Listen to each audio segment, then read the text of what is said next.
Our guest today is Amanda Fortino from PETA, People for the Ethical Treatment of Animals, the largest animal rights organization in the world. PETA works on many areas of animal abuse. However, they focus on the 4 areas of abuse which they feel the largest numbers of animals suffer: corporate farms, labs, clothing manufacturing, and entertainment. PETA was founded in 1980, currently has more than 2 million members with branches in the U.S., the United Kingdom, Germany, the Netherlands, India, and the Asia-Pacific region. Amanda, welcome. Thank you for coming on our show. Thank you so much for having me. Tell us about your latest success with PETA in North Carolina.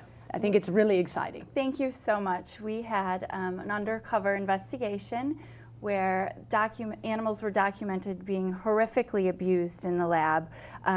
Just horrible conditions for the animals. There was one documentation where they were trying to get the cat to grasp the cage, and then when her claws would come out, they would yank her as hard as they could to make her nails, try and rip her nails out. So, I read about they were just calling them obscenities and no vets there. Horrible, yes, horrible. horrible. But they've shut their doors, and they won't be operating again, and 200 cats and dogs are being adopted into good homes. Wow, that's great. Congratulations. Thank now, you. I'm sure that, this was one success, but there are probably it was in a rural area of North Carolina, if I'm correct, right? That's correct, yes. There are probably a lot of these type labs going on, don't you think? Absolutely, and that's why it's so important to buy cruelty-free products. It's never been easier to buy cruelty-free. They're often on the labels to any kind of products, whether it's face wash, hairspray, cleaning solution for your household. Just double check the label, and if you're unsure, we have a really easy, user-friendly page on our website where you can go and check any product. Tell us, tell us some of the ones to avoid. Can you do that?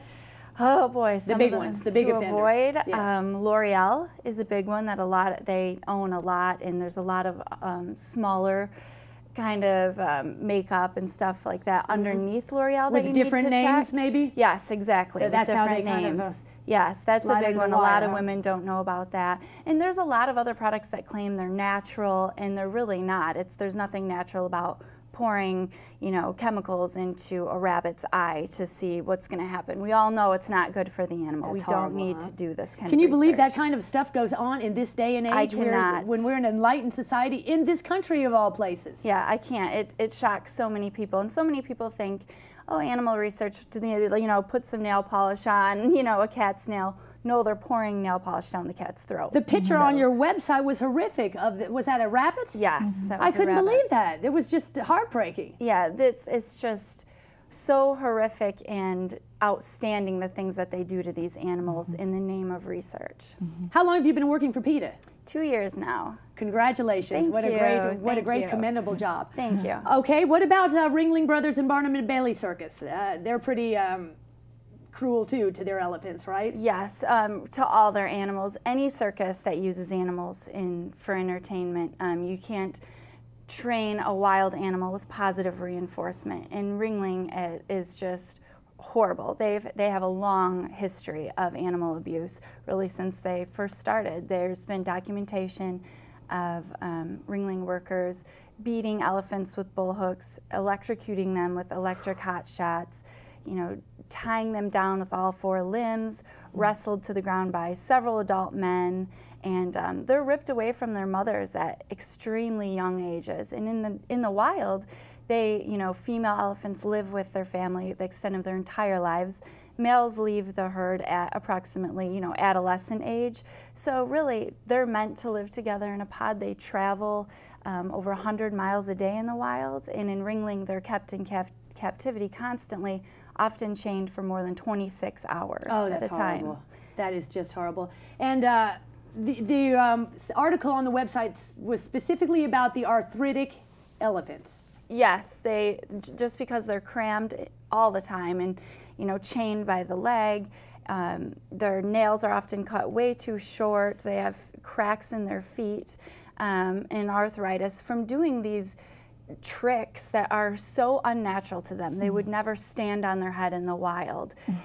Nothing that they do is natural. It's uncomfortable and it's cruel, and we ask people not to attend the circus. Right, and what are we doing? What are you guys doing about that? Or besides asking people to avoid circuses, is there activism going on? Is there? Absolutely. We hold protests in every city that Ringling goes to alert the public of the cruelty behind the scenes at the circus. We have numerous undercover investigations going on at different times with the circus. So we are following Ringling constantly. We're hitting them on a level of activism, a legal level. You know, veterinarians come to us after they've checked out these animals for Ringling and say, you know, these animals shouldn't be performing. They're extremely ill. Many of them suffer from serious depression where they sway their leg. And really they just end up going crazy because they're kept in this confinement and deprived of everything natural to them. Oh, that's horrible. So when do you think we're going to be able to shut this down? Well, you know, there's less and less tickets being sold for Ringling, and really it's just a matter of getting this information to the public. Most people are compassionate and they don't want to support animal abuse. So when people see these undercover investigations, videos or footage of elephants being, you know, hit on their most sensitive areas, on the head, behind the ears, underneath the trunk, babies being electrocuted and ripped away from their mothers, that's something that no one wants to support.